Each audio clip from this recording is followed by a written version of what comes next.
اعوذ باللہ من الشیطان اللعین الرجیم بسم اللہ الرحمن الرحیم الحمد للہ رب العالمین والصلاة والسلام علی اشرف الانبیاء والمرسلین سیدنا و مولانا ابی القاسم محمد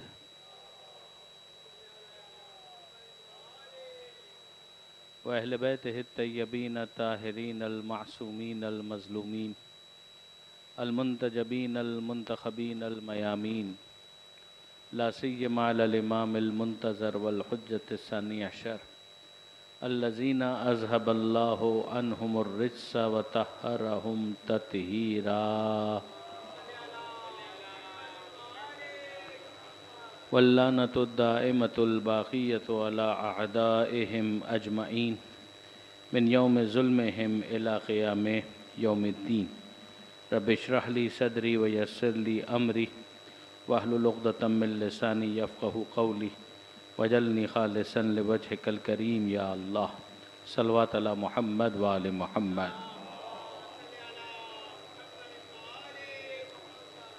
برادران عزیز و خاران محترم، سورہ مبارکہ عنکبوت کل ہم نے گفتگو کا آغاز کیا تھا اور 7 آیتوں پر ہماری بات رکی تھی۔ پروردگار عالم نے 7ویں آیت میں یہ ارشاد فرمایا کہ والذین آمنوا وعملوا الصالحات، وہ جو ایمان لائے اور جنہوں نے اچھے اعمال انجام دیے۔ یعنی صرف لپ سروس والی بات نہیں ہے کہ ہم ایمان لائے، پریکٹیکلی لیٹر اینڈ اسپرٹ کے اندر وہ اپنے ایمان کو اپنے اعمال کے ذریعے سے ریفلیکٹ بھی کرتے ہیں، اس کا پروف بھی پیش کرتے ہیں۔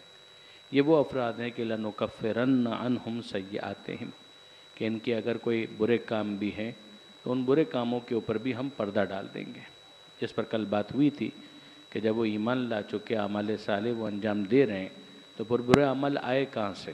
تو سمجھنے والی بات یہ ہے کہ مومن ہونے کا مطلب، اچھا انسان ہونے کا مطلب لازمی طور پر معصوم ہونا نہیں ہے۔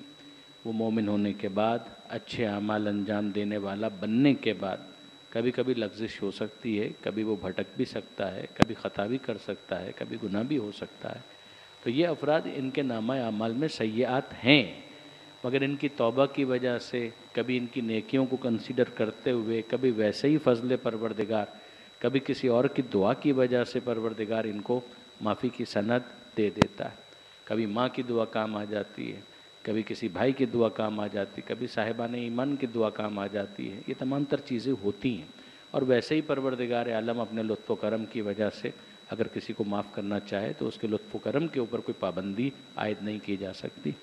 تو لَنُكَفِّرَنَّ عَنْهُمْ سَيِّئَاتِهِمْ، تو ہم ان کی برائیوں کے اوپر اگر کچھ گناہ ہو بھی گئے ہیں تو ان کے اوپر ہم پردہ ڈال دیں گے، ہم ان کو رسوا نہیں کریں گے،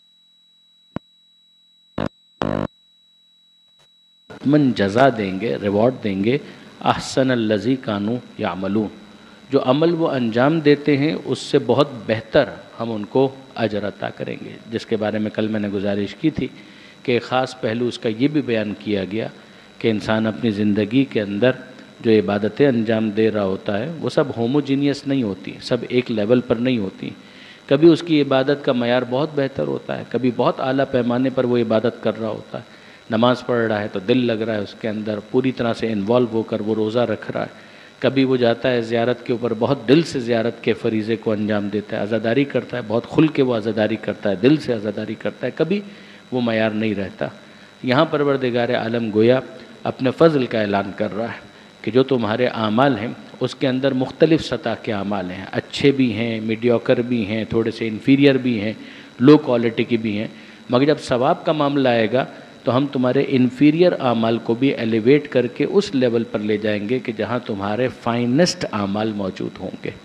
یہ پروردگار عالم کا لطف ہے، یہ پروردگار عالم کا فضل ہے، یہ پروردگار عالم کا کرم ہے۔ اب اس کے بعد ظاہر ہے کہ جو اگلی آیت ہے، جو آج کی بحث کی پہلی آیت بنے گی، گویا پروردگار عالم نے ان اچھے اعمال میں سے پہلے عمل کا تعارف کروایا کہ وہ کون سے اعمال ہیں کہ جن کو اچھا عمل کہا جا سکتا ہے۔ تو وہ بہت سارے ہیں، جتنے نیکی کے کام ہیں وہ سبھی اچھے اعمال ہیں، مگر یہاں پروردگار عالم نے، آپ نوٹ کیجئے کہ پہلی چیز جس کو یہاں پر ہائی لائٹ کیا ہے وہ والدین کا حوالہ ہے۔ وَوَصَّيْنَا الْإِنسَانَ بِوَالِدَيْهِ حُسْنًا، ہم نے انسان کو نصیحت کی، حکم دیا، وصیت کی. یہ تاکیداً جب کسی چیز کو بیان کرنا ہو تب یہ الفاظ استعمال ہوتے ہیں. وَوَصَّيْنَا، ہم وصیت کر رہے ہیں، ہم تاکید کر رہے ہیں. ہم نے انسان کو تاکید کی، صرف مسلمانوں کو نہیں، صرف شیعوں کو نہیں، جتنے بھی انسان ہیں جن کے اوپر لفظ انسان کا اطلاق کیا جا سکتا ہے، اس کو کم سے کم اتنی انسانیت کا مظاہرہ کرنا چاہیے کہ جسے پروردگار نے اس کی خلقت کا وسیلہ بنایا ہے، وہ ماں اور باپ، ان کے ساتھ وہ کیا سلوک کرے؟ حسنا، اچھا سلوک کرے. ابھی اچھا سلوک کیا ہوتا ہے؟ اس کو آپ عرف کے اندر دیکھ سکتے ہیں کہ جس کو عرف میں عام طور پر اچھا سلوک کہا جائے کہ وہ ماں باپ کے ساتھ کیسے بات کرتا ہے، وہ ماں باپ کے ساتھ کیسے گفتگو کرتا ہے، ان کے ساتھ چلتا کیسے، ان کے ساتھ بیٹھتا کیسے ہے، ان کے ساتھ اگر کھانے کی میز پر ہے تو اس کا بیہیویئر کیا ہوتا ہے. یہ تمام تر چیزیں، وہ تمام تر چیزیں کہ جو ایک انسان کے دل میں سرور اور خوشی کو داخل کر دیں، جو اس کو راضی کر دیں، وہ تمام تر چیزیں ماں باپ کے ساتھ ہونی چاہیے. اب اس حوالے سے ظاہر ہے کہ اگر بحث کو طولانی کیا جائے تو بہت طولانی کیا جا سکتا ہے، مگر میں فقط اور فقط چند وہ چیزیں جو میرے دل کو بہت چھو جاتی ہیں وہی میں آپ کے ساتھ شیئر کر رہا ہوں. مجھے اچھی طریقے سے یاد ہے کہ آیت اللہ دستغیب شیرازی کی کتاب میں کہیں میں نے یہ پڑھا تھا جو مجھے واقعاً بہت پسند ہے، کہ وہ فرماتے ہیں کہ چھٹے امام امام جعفر صادق علیہ الصلوۃ والسلام، یہ تہذیب آل محمد ہے کہ جس کو چھٹے امام سمجھا رہے ہیں کہ دیکھو ہم کیا چاہتے ہیں اپنے ماننے والوں سے کہ وہ اپنے ماں باپ کے ساتھ کس طرح سے بیہیو کریں. تو اس کے اندر وہ فرماتے ہیں کہ دیکھو جب کبھی تم اپنے ماں باپ کو کوئی چیز پیش کرو، چاہے اس وجہ سے کہ ان کو ضرورت ہے، اب ظاہر ہے کہ وہ ریٹائر ہو چکے ہیں، they are not earning any more, تو سیدھی سی بات ہے کہ خرچے تو ان کے بھی ہیں، تو اس کے لیے ان کو رقم کی ضرورت ہے، تو تم اگر اس حوالے سے ان کے سامنے کچھ پیش کرو، یا اوکیجنلی مثلاً کسی موقع پر آپ نے کوئی تحفہ اپنی ماں کی خدمت میں پیش کرنا ہے یا اپنے والد کی خدمت میں پیش کرنا ہے، ان کی سالگرہ آ گئی، ان کی شادی کی تاریخ آ گئی جو اینیورسری ہوتی ہے اس موقع پر، یا ویسے عید غدیر، عید الفطر، عید الاضحیٰ، کبھی بھی انسان کوئی چیز اپنی ماں یا اپنے باپ کے سامنے پیش کرے تو چھٹے امام فرماتے ہیں کہ یاد رکھنا کہ دیتے ہوئے بھی یہ نہ ہو کہ تمہارا ہاتھ اوپر ہو، یہ نہ ہو. تو پھر کیا ہونا چاہیے کہ عام طور پر جو دے رہا ہوتا ہے اس کا ہاتھ اوپر ہوتا ہے، لینے والے کا ہاتھ نیچے ہوتا ہے. لیکن خبردار جب تم اپنی ماں یا اپنے باپ کے سامنے کوئی چیز پیش کرو تو جو دینا چاہتے ہو پہلے اپنے ہاتھوں کو پھیلاؤ، اپنے پھیلے ہوئے ہاتھوں پر اس چیز کو رکھو اور پھر اپنی ماں کے سامنے اس چیز کو پیش کرو. لیتے ہوئے بھی اس کا ہاتھ اوپر ہونا چاہیے، دیتے ہوئے بھی تمہارا ہاتھ نیچے ہونا چاہیے. اب اس کو آپ کیا کہیں گے کہ کیا اس کا کوئی اثر ہے؟ بالآخر چیز تو پہنچ گئی ان کے پاس. بہت زمین آسمان کا فرق پڑتا ہے. آپ کیسے کس چیز کو پریزنٹ کرتے ہیں اس سے زمین آسمان کا فرق پیدا ہو جاتا ہے. کہ انسان ویسے ہی دے دے، بے رخی کے ساتھ دے دے، تیوری پر بل ہو اور وہ اپنے ماں باپ کو کوئی چیز دے دے، اور یہ ہے کہ اس انداز سے وہ دے. کیوں یہ کہا گیا وَاخْفِضْ لَهُمَا جُنَاحَ الذُّلِّ، کہ ان کے سامنے اپنے کاندھوں کو عاجزی کے ساتھ جھکائے رکھو؟ یعنی کیا مطلب ہے؟ کیوں یہ قرآن مجید یہ بات کہہ رہا ہے؟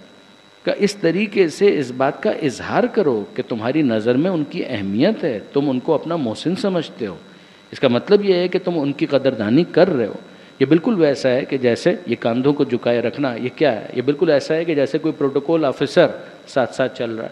مثلا آپ کی والدہ یا آپ اپنے والد کے ساتھ جا رہے ہیں تو آپ کے جانے کا انداز کیا ہونا چاہیے کہ اسلام یہ کہتا ہے کہ جیسے ایک شوفر چلتا ہے کہ جب آپ مثال کے طور پر اپنی ماں یا اپنے باپ کو گاڑی میں بٹھانا چاہتے ہیں تو ڈائریکٹ آپ جا کر ڈرائیونگ سیٹ پر مت بیٹھ جائیے، پہلے کھڑے رہیے، دروازہ کھولیے، ان کو بٹھائیے، پھر دروازہ بند کیجئے، پوچھئے کہ اطمینان سے آپ بیٹھ گئے، اب آئیے اور آگے بڑھ کر ڈرائیونگ سیٹ پر بیٹھیے، پھر پوچھئے ٹھیک ہے ہم چلیں. صرف اتنا کہنے سے فرق پڑے گا؟ زمین آسمان کا فرق پڑے گا. آپ کر کے تو دیکھیے کبھی کہ جب ماں باپ کو ہم نے کچھ نہیں دیا تھا تب انہوں نے اتنی دعائیں دے کر ہمیں کہاں سے کہاں پہنچا دیا. تو اگر ذرا سا انسان اپنے رویے کو درست کر لے تو اس کے بعد پھر ماں باپ کی دعائیں کہاں سے کہاں پہنچیں گی.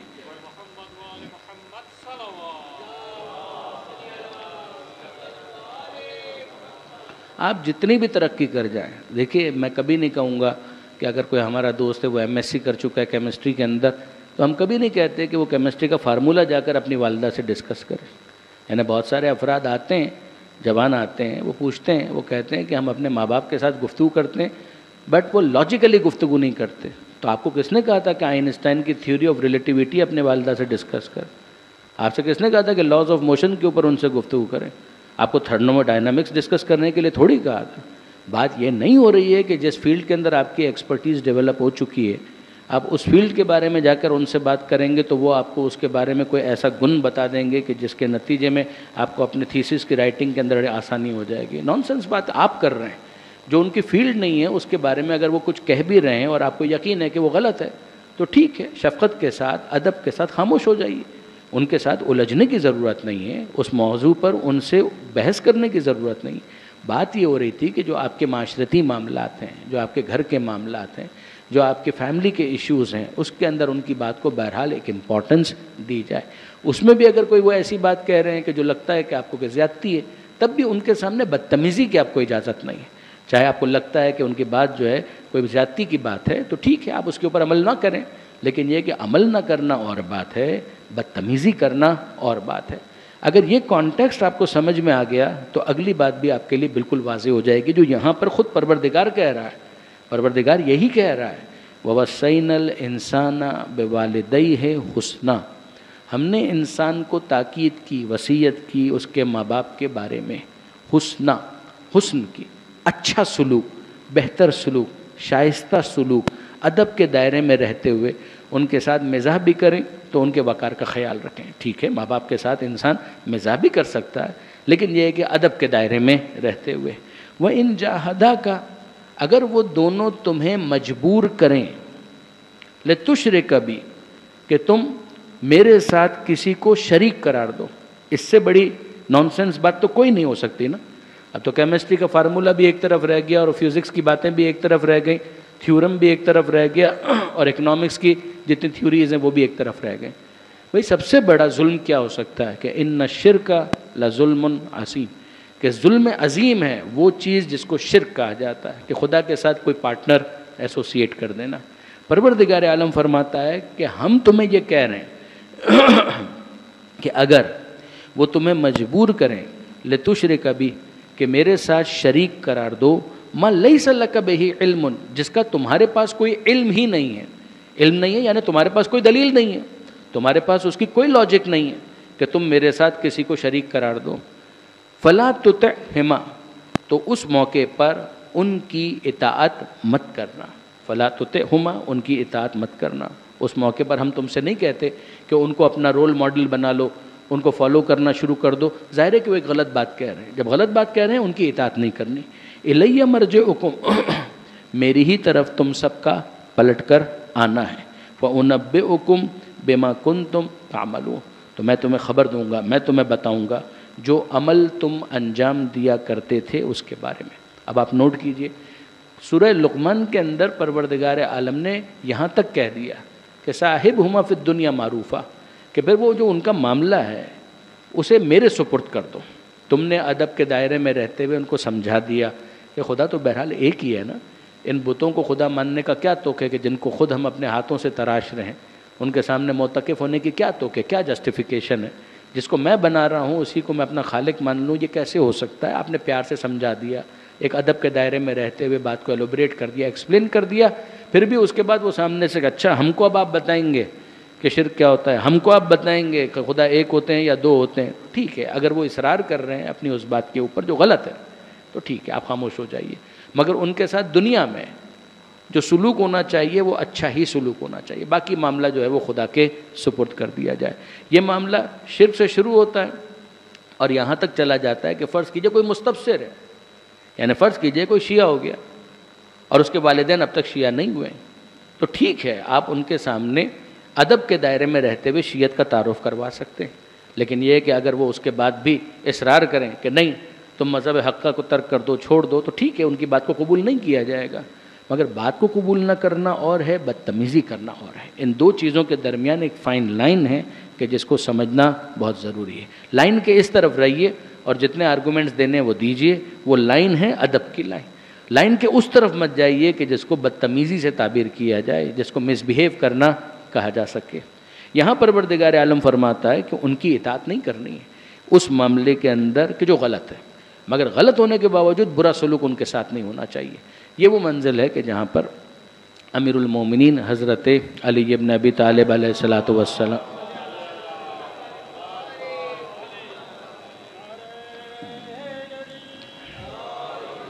نہج البلاغہ میں کلمات قصار میں مولا کا یہ جملہ یاد رکھنے کے قابل ہے کہ لا طاعت لمخلوق فی معصیت الخالق، کہ اطاعت مخلوق کرتے ہوئے خالق کی معصیت نہیں ہو سکتی. یعنی دیر از نو روم فار سچ اوبیڈینس کہ جس کے اندر انسان کسی کریشن کا اوبیڈینٹ بنتے ہوئے خالق کا معصیت کار بن جائے، اس کو ڈس اوبے کرنا شروع کر دے گا. دیر از نو روم فار سچ اوبیڈینس. ایسی کوئی بھی اطاعت قابل قبول نہیں ہے. مگر پھر میں یاد دلا رہا ہوں، ایسی اوبیڈینس نہیں ہوگی مگر بدتمیزی بھی نہیں ہوگی. والذین آمنوا وعملوا الصالحات لندخلنہم فی الصالحین، وہ جو ایمان لائے اور جنہوں نے اچھے اعمال انجام دیے ہم ان کو داخل کر دیں گے صالحین میں. کہ ٹھیک ہے تم کو ایک غم تو ہوگا کہ بہرحال اب تمہارے عقائد تمہارے ماں باپ سے ہٹ کر ہو گئے. یعنی فرض کیجئے کہ معاملہ ایسا ہی نکل آتا ہے کہ ماں باپ مشرک ہیں اور شرک پر اصرار کر رہے ہیں، اور ایک انسان ہے وہ تمام تر احترام کے باوجود مشرک تو نہیں ہو سکتا، تو وہ موحد ہو چکا ہے، وہ توحید کو قبول کر چکا ہے، وہ رسول اللہ کا کلمہ پڑھ چکا ہے، وہ ولایت کو قبول کر چکا ہے، وہ 12 اماموں کو مان چکا ہے.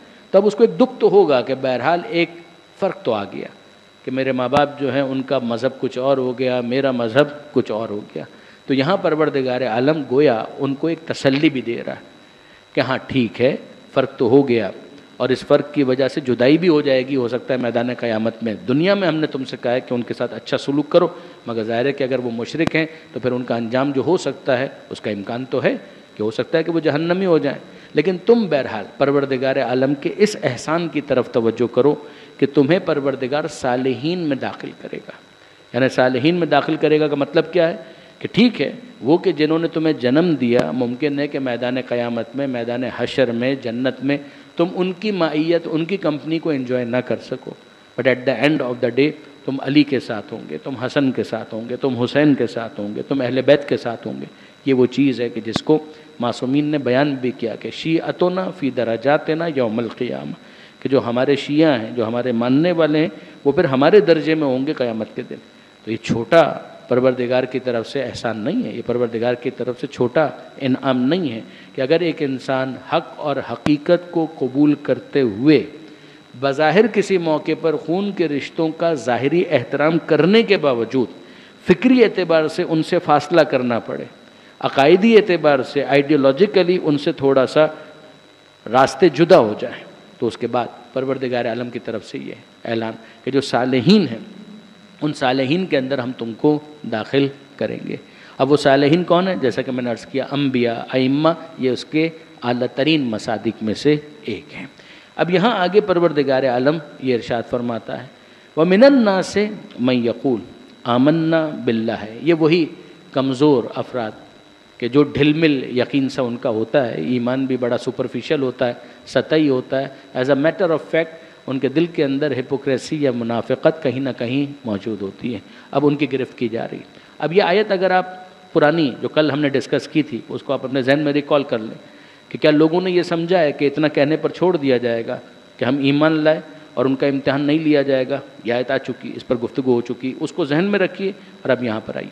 وَمِنَ النَّاسِ، اور لوگوں میں سے وہ بھی ہیں من یقول آمنا باللہ ہے کہ ہم ایمان لائے اللہ پر. وہ کہتے ہیں ہم ایمان لائے اللہ پر. فَإِذَا أُوذِيَ فِي اللَّهِ، اور جب اللہ کی راہ میں انہیں کوئی اذیت دی جائے، اوذیہ فی اللہ یعنی اوذیہ فی سبیل اللہ، کہ اللہ کی راہ پر چلنے کی وجہ سے ان کو کسی اذیت کا سامنا کرنا پڑ جائے، ایٹراسٹیز ہیں اس کا سامنا کرنا پڑ گیا، کسی نے پتھر مار دیا، کسی نے راہ میں کانٹے بچھا دیے، کسی نے آگ پھینک دی، کسی نے سوشل بائیکاٹ کر دیا، سینکشنز کا سامنا کرنا پڑ گیا. یہ زحمتیں تو ہیں، پریشانیاں تو ہیں. کبھی انسان کو نوکری سے ہاتھ دھونا پڑ جاتا ہے صرف اس وجہ سے کہ وہ آل محمد کا ماننے والا ہے. Is it not happening in our city? کہ ایسا نہیں ہو رہا؟ خود ہمارے شہر کے اندر یہ ہوتا ہے. تو یہ جب ہوتا ہے تو انسان کا ری ایکشن کیا ہے؟ سیدھی سی بات ہے کہ اس کو اچھا نہیں لگے گا. کیسے اس کو اچھا لگے گا؟ کاروبار اس کا ٹھیک ٹھاک چل رہا تھا مگر اس کے دین کی وجہ سے، کسی خاص عقیدے کی وجہ سے اس کو ڈسکرمنیشن کا سامنا کرنا پڑ رہا، اس کو آرڈرز نہیں مل رہے ہیں، اس کی پروموشن جو ہے وہ رک گئی ہے صرف اس وجہ سے کہ وہ اہل بیت کا ماننے والا ہے یا وہ اسلام کا ماننے والا ہے، وہ صاحب ایمان ہے. تو اسے اچھا نہیں لگے گا. مگر اچھا نہ لگنے کے بعد اس کا ریئیکشن یہاں تک نہیں جانا چاہیے کہ جو یہاں بیان ہو رہا ہے. وَمِنَ النَّاسِ مَن يَقُولُ، لوگوں میں وہ بھی ہیں کہ جو کہتے ہیں ہم ایمان لائے.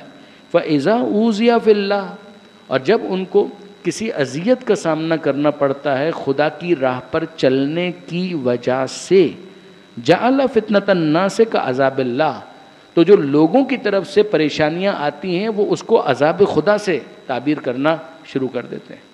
اگر ہمارا راستہ ٹھیک ہوتا تو پھر تو سیدھی سی بات ہے کہ سب میٹھا میٹھا ہی ہونا چاہیے تھا. یہ کیا بات ہوئی؟ اہل بیت کو ماننے والے بھی بنے اور اس کے بعد پھر زحمتیں بھی اٹھائیں. ایک خدا کو بھی مانے اور اس کے بعد اتنی پریشانیاں بھی ہیں. اگر وہ ایک خدا ہے تو پھر وہ ہماری مشکلوں کو دور کیوں نہیں کرتا؟ پھر اس کا مطلب یہی ہے کہ آپ نے یہ سمجھ لیا تھا احسب الناس ان یترکوا ان یقولوا آمنا وهم لا یفتنون، کہ لوگوں نے یہ سمجھ لیا ہے کہ اتنا کہنے پر ان کو چھوڑ دیا جائے گا کہ ہم ایمان لائے اور ان کا امتحان نہیں ہوگا. آئے گی مدد، جو اگلی آیت میں آپ سنیں گے بھی، مگر یہ ہے کہ بہرحال مدد کا یہ مطلب تھوڑی ہے کہ امتحانات بالکل ہی ختم ہو جائیں. امتحان تو ہوگا. کبھی یہ نہیں ہو سکتا کہ انسان زندہ ہو، زندگی اس کے پاس ہو اور اس کا امتحان ختم ہو جائے. یہ یاد رکھیے گا برادران عزیز، be very clear on this point کہ پروردگار عالم نے اس مسئلے پر کبھی لگی لپٹی رکھی ہی نہیں ہے. قرآن مجید آپ کھول کر پڑھتے چلے جائیے. لَنَبْلُوَنَّكُمْ بِشَيْءٍ مِّنَ الْخَوْفِ وَالْجُوعِ وَنَقْصٍ مِّنَ الْأَمْوَالِ وَالْأَنفُسِ وَالثَّمَرَاتِ، ہم تمہارا امتحان لیں گے، حقیقتاً لیں گے، لازماً لیں گے، فور شور لیں گے. بھوک سے لیں گے، خوف سے لیں گے، مال کی کمی کے ذریعے سے لیں گے، جانوں کے تلف ہو جانے کے ذریعے سے لیں گے، پھلوں کی کمی کے ذریعے سے لیں گے. بشر الصابرین، خوشخبری دیجئے ان صبر کرنے والوں کو. اذا اصابتہم مصیبہ، جب ان پر مصیبت آتی ہے، وہ ہوتی ہے مصیبت، وہ مصیبت ہوتی ہے مگر ان کے دل کی آواز ان کی زبان پر اس جملے کے ذریعے سے ظاہر ہوتی ہے کہ انا للہ و انا الیہ راجعون. صبر کرنے والے مصیبت پر، اور ان کا جملہ، ان کے دل کی آواز، ہم اللہ ہی کے لیے، اللہ ہی کی بارگاہ میں ہمیں پلٹ کر جانا ہے. تلک الایام نداولھا بین الناس، یہ دن ہیں ہم پلٹاتے رہتے ہیں، کبھی کے دن بڑے کبھی کی راتیں بڑی. یہ ہوتا ہے. تو زندگی اسی کا نام ہے. یہ اسموتھ سیلنگ نہیں ہوگی.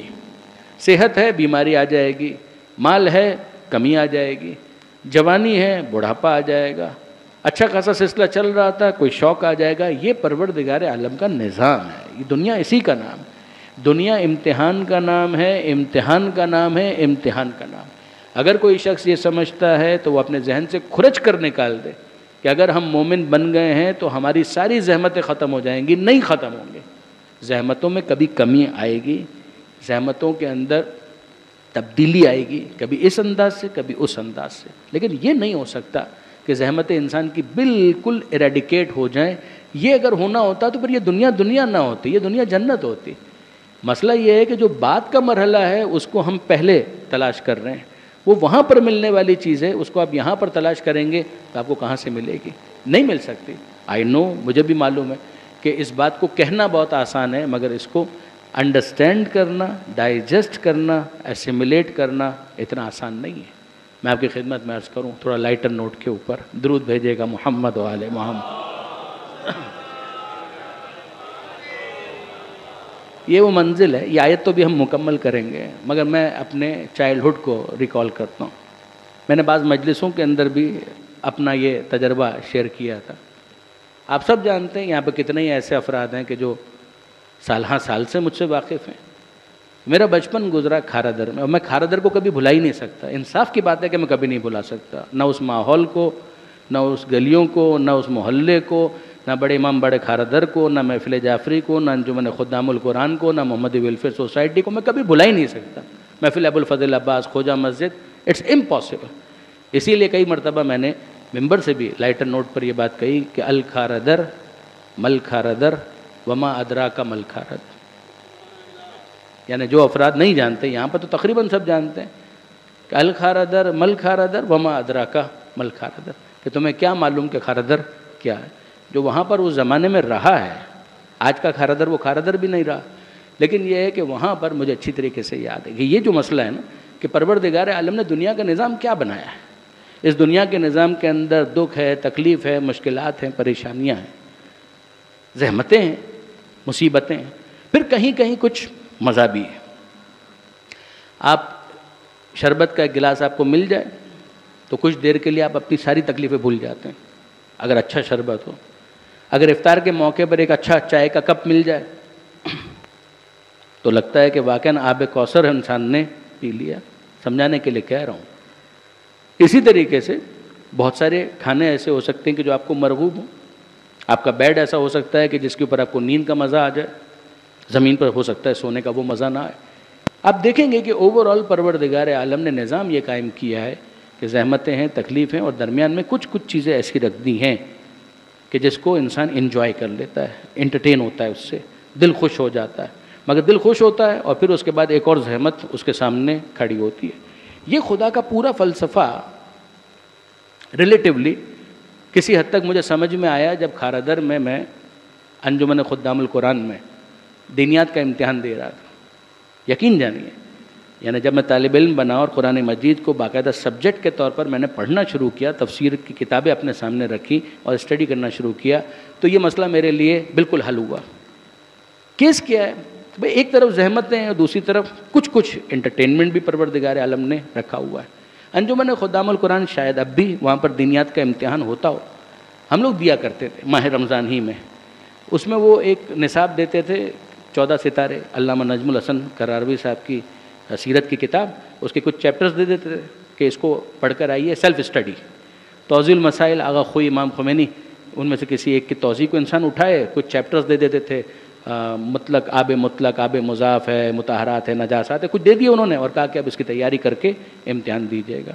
تو ہم لوگ چلے جاتے تھے امتحان دینے کے لیے. اور ظاہر ہے کہ امتحان تقریباً آپ سمجھیں، مجھے یاد نہیں، 2-3 گھنٹے کا ہوتا تھا. تب ہم لوگ بیٹھے ہوئے ہیں، مجھے یاد ہے کہ ہم لوگ بیٹھتے تھے وہاں پر، آنسر شیٹ، کوشچن پیپر سب آ گیا اور ہم لوگ اس کا امتحان دے رہے.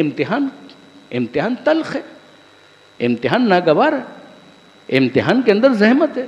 ایک تو اتنی زحمت تیاری کے اندر، پھر یہاں پر آؤ، کوشچن وہ آیا جو ہم اینٹیسپیٹ کر رہے تھے تو کیا کہنا، نہیں آیا، اور کچھ نہ کچھ تو ایسا ہو گئی جو کہ انسان ایکسپیکٹ نہیں کر رہا ہوتا ہے، وہ سوال آ جاتا ہے. اب اس کے بعد اس کا جواب لکھنا ہے. تو زحمت ہے، تکلیف ہے، پریشانی ہے. ایک ہوتے تھے حاجی حسن علی گھانا والا، ہو سکتا ہے بزرگان اچھی طرح سے واقف ہوں. وہ کرتا پاجامہ پہنتے تھے، خوجے ہی تھے، لیکن یہ کہ کرتا پاجامہ اور جنا کیپ وہ پہن کر آتے تھے. اور ظاہر ہے کہ ان کی اردو جو ہے وہ گجراتی زدہ اردو ہوتی تھی. تو وہ مجھے یاد ہے کہ بیٹھے ہوتے تھے وہاں پر اور بزرگ تھے. تو وہاں پر ایک خادم تھا جو کام کرتا تھا اور اس کا نام تھا معصوم. تو ہم لوگ بیٹھے ہوئے تھے، حاجی صاحب کو پتہ نہیں کیا سوجی کہ انہوں نے کہا کہ معصوم جاؤ بچاؤ ماٹے پانی لے آؤ، بچوں کے لیے پانی لے آؤ. پانی پلا دیا اس نے. تھوڑی دیر کے بعد حاجی صاحب اور محبت جاگی تو انہوں نے کہا کہ جاؤ بچوں کے لیے دودھ بھی لے آؤ. اب وہ شکر گھول کے دودھ انہوں نے ایک ایک کپ کے اندر ہم سب کے سامنے رکھ دیا.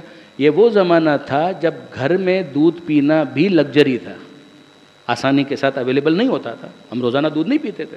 تو وہاں پر انجمن خدام القرآن کے گراؤنڈ فلور کے ہال میں بیٹھ کر دودھ کا ایک گلاس یا کپ، اس کے اندر شکر، وہ مٹھاس تو آج تک زبان پر موجود ہے، وہ شیرینی کا جو احساس ہے وہ آج تک موجود ہے. اچھا، اب اس کے بعد پھر تھوڑی دیر کے بعد حاجی صاحب کو پتہ نہیں کیا ہوا، انہوں نے کہا کہ جاؤ معصوم جاؤ بیکری سے بچوں کے لیے کیک لے کر آیا. پھر وہ گیا اور کیک لے کر آ گیا. ہم لوگوں نے کیک بھی کھا لیا اور یقین ساتھ ساتھ امتحان تو ہو ہی رہا ہے. اب میں یہ سوچا کرتا تھا کہ حاجی صاحب جب اتنے اچھے ہیں کہ دودھ بھی ارینج کر دیا، کیک بھی کھلا دیا، پہلے پانی بھی پلا دیا، تو یہ امتحان کی پک یہ کس لیے؟ اس کے بغیر ہی بس دودھ اور پانی اور کیک ہو، یہ امتحان نہ ہو. تو اس وقت تو میں یہ سوچا کرتا تھا، لیکن یہ کہ کبھی بھی نہ اس کا اظہار کیا، نہ ہی کبھی کسی سے ڈسکس کیا. مگر بعد میں جب زندگی کو کچھ دیکھنے کا موقع ملا اور یہ آیتیں قرآن مجید کی میرے سامنے آئیں تو مجھے سمجھ میں آیا کہ جو حاجی صاحب کرتے تھے لارجر اسکیل کے اوپر، وہی تو خدا بھی کرتا ہے. حاجی صاحب سے اگر کوئی کہے کہ حاجی صاحب جب آپ اتنے اچھے ہیں تو یہ امتحان کو ہٹائیے، کیک اور دودھ ہی کو رہنے دیجئے، تو حاجی صاحب یہ کہیں گے کیک اور دودھ ٹارگٹ نہیں ہے، امتحان ٹارگٹ ہے. بس مقصد یہ تھا کہ امتحان کی تلخی کو کچھ کم کرنے کے لیے کیک اور دودھ کی شیرینی تمہارے سامنے رکھ دی جائے تاکہ تم اس مٹھاس کے اندر کچھ بیلنس کر سکو، یہ پیسیفائی ہو جائے، ڈائلیوٹ ہو جائے. کہ اصل مقصد تمہیں کیک کھلانا نہیں ہے، اصل مقصد تمہیں دودھ پلانا نہیں ہے، اصل مقصد تو امتحان تھا. اس امتحان کے بعد جو کامیاب ہوگا، کامران ہوگا، تو یقیناً ہم اس کو اور انعام بھی دیں گے، لیکن اصل مقصد وہ ہے۔ یہ جو چیز ساتھ میں رکھی گئی ہے وہ تو اس لیے کہ کچھ اس تلخی، اس بٹرنس کو پیسیفائی کیا جا سکے، اس کو کچھ کم کیا جا سکے۔ بالکل یہی معاملہ ہے دنیا کے اندر۔ آپ پرفضا مقام پر چلے جائیے، آپ فریش ہو جائیں گے۔ آپ اچھی ہوا کے اندر سانس لیجیے، آپ فریش ہو جائیں گے۔ آپ یقیناً اچھا کھانا کھا لیجیے تو آپ کو اچھا لگے گا، اچھا شربت پی لیجیے تو آپ کو اچھا لگے گا، چائے کا اچھا کپ آپ کے پاس آ جائے تو اچھا لگے گا۔ لیکن یہ ہے کہ بہرحال یہ تمام تر چیزیں ٹارگٹ نہیں ہیں، آبجیکٹو نہیں ہیں۔ آبجیکٹو انسان کا امتحان ہے جو اسے اس دنیا کے اندر ون وے اور دا ادر دینا ہے۔ اس امتحان کے اندر کامیاب ہو گئے تو کیا کہنا پھر وہاں پر پروردگار عالم کی طرف سے لا خوف علیہم ولا هم یحزنون۔ لیکن یہ ہے کہ ناکام ہو گئے تو پھر وہاں پر اس کی پرائس پے کرنی پڑ جائے گی۔ یہ جو دنیا کے اندر پروردگار عالم کی طرف سے لذتیں ہیں، یہ وقتی لذتیں ہیں اس بٹرنس کو کچھ سیٹل کرنے کے لیے، پیسیفائی کرنے کے لیے۔ ومن الناس سے لوگوں میں من یقول، وہ بھی ہیں کہ جو کہتے ہیں آمنا باللہ، کہ ہم ایمان لائے اللہ پر، فاذا اوذی فی اللہ، اور جب اللہ کی راہ میں ان کو کسی اذیت کا سامنا کرنا پڑتا ہے، جعل فتنۃ الناس کعذاب اللہ، تو وہ لوگوں کی آزمائش، یعنی لوگوں کی طرف سے جو زحمتیں، پریشانیاں آ رہی ہیں، ان کو اللہ کے عذاب سے تعبیر کرتے ہیں۔ وہ کہتے ہیں کہ معاملہ تو وہی ہو گیا، نہ کرو تو اللہ کا عذاب، کرو مان لو تو بندوں سے یہ عذاب۔ تو وہ کہتے ہیں کہ یہ تو وہی معاملہ ہو گیا، فرق تو کچھ بھی نہیں رہا۔ وَلَئِن جَاءَ نَصْرٌ مِّن رَّبِّكَ، اور اگر تمہارے رب کی طرف سے مدد آ جائے، یعنی بظاہر وہ جو امتحان تھا وہ کچھ دیر کے لیے اس طرح سے کنکلوڈ ہو جائے کہ تمہیں لگے کہ ہاں ہم کامیاب ہو گئے۔ دیکھیے مومن تو ہر صورت میں کامیاب ہے، بظاہر وہ اگر شہید ہو جائے تو بھی کامیاب ہے، غازی بن جائے تو بھی کامیاب ہے، وہ صحت مند ہو کر میدان سے پلٹے تب بھی کامیاب ہے، خدا نہ کرے ہینڈی کیپ ہو جائے تب بھی وہ کامیاب ہے۔ یہ تو ون ون سچویشن ہے۔ ایک مومن کے مزاج سے اگر آپ دیکھیں تو ویسا ہی ہے۔ لیکن اگر ویسا ہو جائے کہ جس کو عام طور پر مین اسٹریم کے اندر، ایک جنرل اوپینین کے اندر کامیابی کہا جاتا ہے، اگر ایسا کوئی معاملہ ہو جائے، لَإِن جَاءَ نَصْرٌ مِّن رَّبِّكَ، اگر تمہارے رب کی طرف سے، تمہارے پالنے والے کی طرف سے مدد آ جائے، لَيَقُولُنَّ، تو وہی کہ جو ڈھلمل یقین والے تھے، کہ جن کے دل میں ایمان کبھی بھی ٹک نہیں سکا، وہ کہیں گے اِنَّا كُنَّا مَعَكُمْ، ہم تو تمہارے ساتھ تھے، ہم تو تمہارے ساتھ ساتھ تھے۔ وہ اپنے نمبر بڑھانے کے لیے سب سے پہلے آگے بڑھیں گے۔ یہ ایک منافق کا مزاج ہوتا ہے، یہ بات یاد رکھیے گا، یہ نفاق کا مزاج ہے۔ ایک مومن ہے وہ تو ہمبل ہوگا، اس کے بارے میں دوسرے بات کریں، وہ خود اپنے بارے میں اس طرح سے گفتگو کو پسند بھی نہیں کرے گا، اس کا مزاج یہ نہیں ہے، سوائے اس کے کہ کوئی احقاق الحق کا کوئی غیر معمولی مرحلہ آ جائے تو ایک الگ بات ہے، ورنہ اس کا مزاج ہی یہ نہیں ہے۔ ہاں منافق کا مسئلہ یہ ہوگا کہ میدان میں کبھی ٹک کر مقابلہ نہیں کرے گا، فرار اختیار کرے گا، اور جب ظاہری طور پر فتح حاصل ہو جائے تو پھر آپ دیکھیے کہ اس کے بعد وہ کیسے دعوے کرتا ہے، اے اللہ کے رسول بس آپ ہمیں اجازت دیجیے، ہم اس کی گردن اتار کر لے آتے ہیں۔ یہ کیفیت منافق کی عام طور پر ہوتی ہے۔ یہاں پر جو یاد رکھنے والی بات ہے وہ یہ کہ یہ مکی سورہ ہے، اور اس مکی سورے میں پروردگار عالم نے منافقین کا بھی تذکرہ کیا ہے۔ ہو سکتا ہے کہ میرے بہت سے دوست اس بات کو نہ سمجھ سکیں کہ اس کی کیا اہمیت ہے، اس کی بہت غیر معمولی اہمیت ہے۔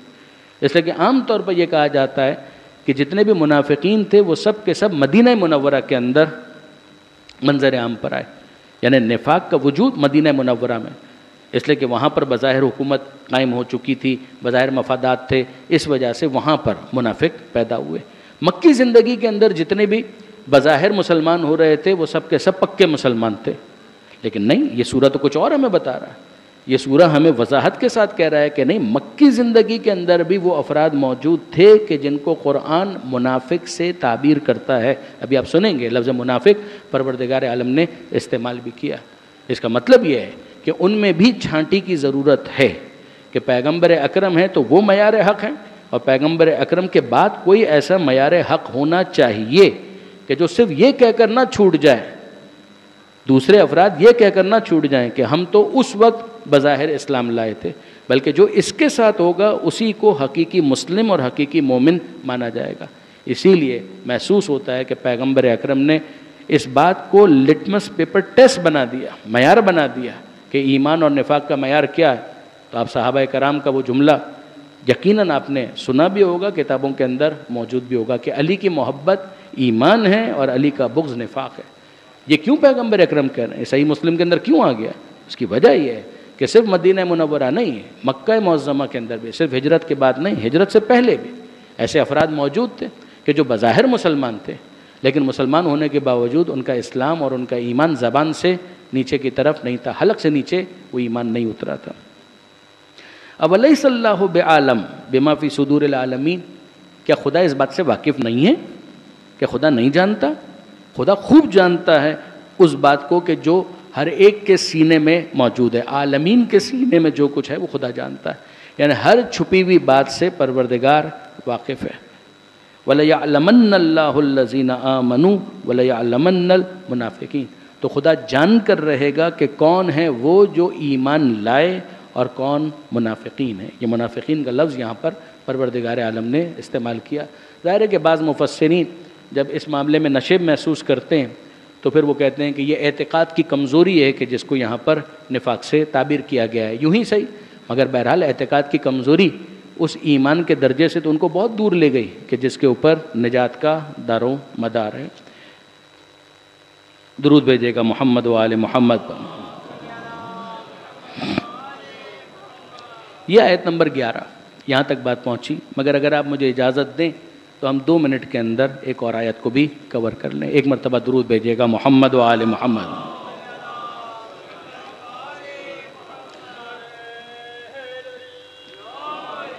وقال الذین کفروا، اور ان لوگوں نے کہا کہ جنہوں نے کفر اختیار کیا، ان لوگوں نے کہا کہ جنہوں نے کفر اختیار کیا، کن سے کہا؟ للذین آمنوا، کہ جو ایمان لے آئے۔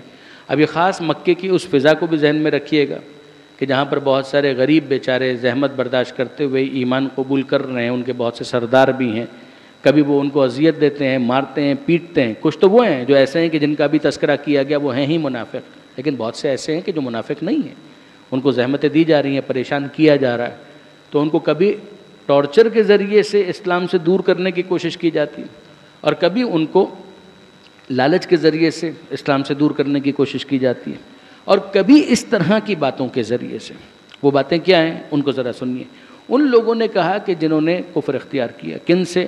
للذین آمنوا، جو ان سے کہ جو ایمان لے آئے۔ اتبعوا سبیلنا، ارے ہمارے راستے پر آ جاؤ، پھر سے کافر ہو جاؤ، مشرک ہو جاؤ۔ ولنحمل خطایاکم، اگر تمہاری کچھ خطائیں ہیں بھی تو ان کا بوجھ ہم اٹھا لیں گے۔ یعنی اگر کوئی قیامت ہے، اگر کوئی حساب کتاب ہے، اس میں تمسخر بھی ہے، مذاق اڑانا بھی ہے، اور ساتھ ہی ساتھ ایک ٹریپ کرنے والا انداز ہے کہ بھائی اگر کوئی ایسا معاملہ ہے بھی کہ کوئی خدا ناراض ہو جاتا ہے شرک کرنے پر اور خدا کے ساتھ شریک قرار دینے پر، اور کوئی قیامت اگر آنے والی ہے تو مطمئن ہو جاؤ، بے فکر رہو، تمہاری خطائیں ہماری گردن پر۔ یہ ان کی طرف سے ایک آفر۔ پروردگار عالم کا اس پر تبصرہ کیا ہے؟ وما ہم بحاملین من خطایاہم، یہ لوگ ان کی خطاؤں کا بوجھ اٹھانے والے نہیں ہیں۔ یعنی کہنا تو بہت آسان ہے مگر اٹھانے والا کوئی بھی نہیں، نہ ہی اس کا امکان۔ لا تزر وازرۃ وزر اخری، جو ایک نے کیا ہے وہ اسی کو اس کا بوجھ اٹھانا ہے، ایک کا بوجھ دوسرا نہیں اٹھائے گا۔ لا تزر وازرۃ وزر اخری، وزیر بھی اسی سے نکلا ہے نا، وزیر کا مطلب ہوتا ہے بوجھ اٹھانے والا، وزر کہتے ہیں بوجھ کو، وازر اٹھانے والا، وزیر اٹھانے والا۔ لا تزر نہیں اٹھائے گا، وازرۃ اٹھانے والا، وزر اخری بوجھ دوسرے کا۔ یہ بات پروردگار عالم کی طرف سے کہہ دی گئی۔ ان کی طرف سے یہ جو بات کہی گئی ہے اس کا وبال کیا آئے گا ان کے اوپر، اس کو اگلی آیت کے اندر بیان کیا جا رہا ہے، ذرا نوٹ کیجئے گا۔ وما ہم بحاملین من خطایاہم من شیء، یہ لوگ ان کا بوجھ نہیں اٹھائیں گے ذرا سا بھی، من شیء، ذرا سا بھی بوجھ ان کا نہیں اٹھائیں گے۔ انہم لکاذبون، یہ جھوٹ بول رہے ہیں۔ جب میدان قیامت ہوگا اور خود ان کو مار پڑ رہی ہوگی تو اس موقع پر کون بے وقوف یہ کہے گا کہ تمہارا بوجھ میں اٹھاتا ہوں؟ کوئی اٹھانے والا نہیں ہوگا۔ وَلَيَحْمِلُنَّ أَثْقَالَهُمْ وَأَثْقَالًا مَعَ أَثْقَالِهِمْ، لیکن اب ہم ان کو بتاتے ہیں کہ وہ بے وقوف تو اپنا بوجھ خود اٹھائیں گے، اگر کوئی تمہاری بات کو مان لے اور اسلام کو چھوڑ دے، شرک اختیار کر لے تو اپنا بوجھ تو اس نے خود اٹھانا ہے، یہ تو اس کا بوجھ نہیں اٹھائیں گے۔ تو وہاں سے تو کوئی چیز ہٹائی نہیں جائے گی، وہ بوجھ تو اسی طریقے سے اس کے اوپر رہے گا۔ مگر یہ جو کہنے والا ہے اس کے بوجھ میں حتماً اضافہ ہو جائے گا. یہ اضافہ کس بات کا ہو جائے گا؟ ایک تو خود ان کے اپنے شرک اور کفر کا جو بوجھ تھا وہ تو تھا ہی، مگر یہ جو دوسروں کو گمراہ کر رہے ہیں اس گمراہی کی کوشش اور تحریک کی وجہ سے ایک اور بوجھ ان کے اوپر آ جائے گا. یہاں سے کچھ کم کیے بغیر ویسا ہی ایک اور بوجھ ان کے اوپر ڈال دیا جائے گا. یعنی دنیا کے اندر تو یہ ہوتا ہے نا کہ بھائی مثال کے طور پر اگر میں اس انگوٹھی کو نکال کر اس انگلی میں پہن لوں تو یہاں سے تو یہ انگوٹھی چلی گئی، یہاں سے تو یہ انگوٹھی چلی گئی، اس انگلی کے اندر آ گئے. لیکن قیامت کے میدان میں یہ نہیں ہوگا کہ مثال کے طور پر ایسا ہی بوجھ اس کے اوپر ڈال دیا گیا تو اس کا بوجھ کم ہو گیا. نہ، اس کیس کے اندر اس کا بوجھ تو اسی طریقے سے انٹیکٹ رہے گا کہ بہرحال تمہارا اپنا اختیار ختم تو نہیں ہو گیا تھا. You were suppose to make your own decision. تم نے اپنی فری ول کو کیوں ایکسرسائز نہیں کیا؟ کیوں اس احمق کی باتوں کو قبول کیا؟ کیوں اپنے فکر سے نہیں سوچا؟ کیوں اپنے لاجک کو صحیح طریقے سے اپلائی نہیں کیا؟ تم کو یہ کام کرنا چاہیے تھا، نہیں کیا تو اپنا بوجھ تو خود اٹھاؤ. ہاں، یہ شخص اپنا بوجھ یہ بھی اٹھائے گا، مگر اٹھانے کے ساتھ ساتھ جو اس نے دوسروں کو گمراہ کرنے کے لیے جال بچھائے تھے یا آج کل کی اصطلاح کے اندر جو بول بچن دے رہا تھا ان سب کا بوجھ بھی اس کے اوپر آئے گا. وَلَيَحْمِلُنَّ أَثْقَالَهُمْ وَأَثْقَالًا مَعَ أَثْقَالِهِمْ وَلَيُسْأَلُنَّ يَوْمَ الْقِيَامَةِ عَمَّا كَانُوا يَفْتَرُونَ. اور یقیناً ان سے پوچھا جائے گا، سوال کیا جائے گا قیامت کے دن ان باتوں کے بارے میں جو یہ افترا کیا کرتے تھے، جو فیبریکیشن ان کی طرف سے ہے اس کے بارے میں بھی ان سے پوچھا جائے گا. یہ ہے آیت نمبر 13 کہ جہاں پر ہماری بات آج ٹھہری. اب اس کے بعد جو کل سے گفتگو آگے بڑھے گی یہ کیس اسٹڈی ہے. یعنی جو جدید دنیا کے اندر بھی کتابوں کے اندر آپ دیکھتے ہیں کہ ایک چیز بیان کی جاتی ہے، پھر اس کے بعد مختلف کیسز کو پیش کیا جاتا ہے کہ یہ ساری تھیوری کو ان کیسز کے اندر ریفلیکٹ ہوتا ہوا دیکھو کہ دیکھو یہاں پر یہ ہوا تھا تو یہ تھیوری وہاں پر اس طریقے سے ریفلیکٹ ہو رہی ہے. بالکل اسی طریقے سے یہ جتنی باتیں ابھی بیان کی گئیں، کیا لوگوں نے یہ سمجھا ہے کہ اتنا کہنے پر ان کو چھوڑ دیا جائے گا کہ ایمان لائیں اور ان کا امتحان نہیں لیا جائے گا؟ یہ بات بیان کی گئی. ہم نے ماضی میں بہت سو کا امتحان لیا تھا تو ماضی کی کچھ باتیں اب بیان کی جائیں گی. نوح علیہ السلام کے زمانے میں کیا ہوا، ابراہیم علیہ السلام کے زمانے میں کیا ہوا، لوط علیہ السلام کے زمانے میں کیا ہوا. یہ کچھ کیسز ہیں کہ جن کو پروردگار عالم پریزنٹ کر رہا ہے کہ ان سب کے اندر ان باتوں کو دیکھو. کیا انہوں نے یہ سمجھا ہے کہ یہ ہم کو شکست دے سکتے ہیں؟ کتنا برا فیصلہ ہے کہ جو یہ لوگ کرتے ہیں. ان تمام تر چیزوں کو ان کیسز کے اندر ریفلیکٹ ہوتا ہوا دیکھو. تو یہ تمام تر باتیں بالکل بریفلی آپ دیکھیں گے کہ بہت تفصیلی گفتگو نہیں آئی ہے واقعات کے حوالے سے. جیسے سورہ قصص کو پچھلے سال جب ہم ڈسکس کر رہے تھے تو موسیٰ علیہ السلام کا جو واقعہ تھا وہ ان لینتھ ڈسکس ہوا تھا، لیکن یہاں پر ایسا نہیں ہے. یہاں پر صرف اشارے ہیں اور ان اشاروں کے اندر انسان کو گویا یہ دعوت ہے کہ ان باتوں کو جو اب تک بیان ہوئی ہے ذرا دیکھو اور پھر اس کے بعد اپنے گریبان میں جھانکو کہ تمہیں بھی وہی کچھ کرنا ہے کہ جو ماضی کی اقوام نے کیا تھا، اور you want some thing better, کچھ تم امپروو کرنے کے لیے تیار ہو. یہی امپروومنٹ وہ ہے کہ جس کا اگر احساس انسان کو ہو جائے اور صحیح وقت پر ہو جائے تو پھر اس کے بعد وہ حر بن جاتا ہے. انصاف کی بات یہ ہے کہ اگر آپ غور کریں تو اس موقع پر کتنے لالچ ہیں کہ جو جناب حر کے سامنے موجود ہیں. کتنے لالچ ہیں، کوئی ایک دو نہیں ہے. یہ مل سکتا ہے، وہ مل سکتا ہے، وہ بادشاہ کا مقرب بن سکتا ہے، اس کو جائیدادیں مل سکتی ہیں، اس کو جاگیریں مل سکتی ہیں، اس کو منصب مل سکتا ہے. کتنی چیزیں ہیں جو جناب حر علیہ السلام کے انتظار میں ہیں دنیاوی اعتبار سے. اور پھر اس کے بعد اگر آپ دیکھیں تو کتنے ہی ایسے تھریٹس ہیں کہ جن کا جناب حر علیہ السلام کو سامنا ہے کہ اگر وہ اس موقع پر امام حسین کا ساتھ دیتے ہیں تو اس کے نتیجے میں کیا ہو سکتا ہے، ان کے گھر والوں کے ساتھ کیا ہو سکتا ہے. ان کا گھر گرایا جا سکتا ہے، آگ لگائی جا سکتی ہے، ان کے بچوں کو قتل کیا جا سکتا ہے، ان کی بیوی کے ساتھ بہت کچھ ناروا سلوک ہو سکتا ہے. یہ سب کچھ ان کے سامنے ہے. مگر ایک انسان جب ویژنری بنتا ہے، صحیح معنوں میں ویژنری، تو وہ اپنے ویژن کو دنیا تک محدود نہیں کرتا، وہ اس دنیا سے آگے دیکھنا شروع کرتا ہے. یہی ایمان کا تقاضا بھی ہے. ایمان کے نتیجے میں انسان میٹا فزیکل ورلڈ کی طرف متوجہ ہوتا ہے. وہ کہتا ہے دنیا کے آگے بھی کچھ ہے. یہی وہ جملہ ہے جو جناب حر نے کہا تھا کہ میں اپنے آپ کو جنت اور جہنم کے درمیان پاتا ہوں. ولا صبر علی النار، میں جہنم کی آگ کو برداشت نہیں کر سکتا. یہ میرے لیے ناممکن ہے کہ جہنم کی آگ پر صبر کر سکوں. پھر اس کے بعد وہ جملہ کہ انسان حوصلہ کر کے خدا کی بارگاہ میں پہنچ تو جائے. خدا کی بارگاہ یعنی حسین ہی وہ دروازہ ہے کہ جہاں سے ہو کر انسان خدا کی بارگاہ تک پہنچتا. وہ آئے اور آ کر انہوں نے صرف اتنا کہا نا کہ اخطأت یا ابن رسول اللہ، اے فرزند رسول، کائنات کا سب سے بڑا مجرم آپ کی بارگاہ میں توبہ کے لیے حاضر ہوا ہے. صرف میں آپ سے معافی کا طلبگار ہوں، چاہتا ہوں کہ آپ مجھے معاف کر دیں۔ اور امام حسین علیہ السلام نے کہا کہ اے حر انت کما سمت کا امک یا حر، اے حر تو ویسا ثابت ہوا کہ جیسا تیری ماں نے تیرا نام رکھا تھا، حر آزاد، یعنی تو نے یزید کی غلامی سے آزادی حاصل کر لی، ابن زیاد اور عمر سعد کی غلامی سے آزادی حاصل کر لی۔ اور پھر اس کے بعد حر کا وہ جملہ مختصراً جس طریقے سے بیان کیا جاتا ہے کہ فرزند رسول چاہتا ہوں کہ پہلی قربانی اپنے بیٹے کی آپ کی بارگاہ میں پیش کروں۔ کہا جاؤ، آج تو سبھی کو جانا ہے، کسی کو پہلے کسی کو بعد میں، جاؤ میں نے اجازت دی۔ اور اب حر کا بیٹا جب میدان میں گیا اور گھوڑے سے گرا تو آپ سنتے ہیں کہ اس موقع پر اس نے اپنے باپ کو پکارا، اور جناب حر میدان میں جانا چاہتے ہیں، حسین روکتے ہیں، اے حر کہاں جا رہے ہو؟ کہ فرزند رسول میرا جوان بیٹا خاک و خون میں غلتا ہے، آخری لمحات ہیں، سانسیں ہیں، اجازت دیجئے کہ میں اس کے پاس جاؤں، کچھ اس سے آخری باتیں کر لوں۔ حسین مظلوم کہتے ہیں، حر کبھی تم نے سنا ہے کہ کوئی بوڑھا باپ جوان بیٹے کے لاشے پر جاتا؟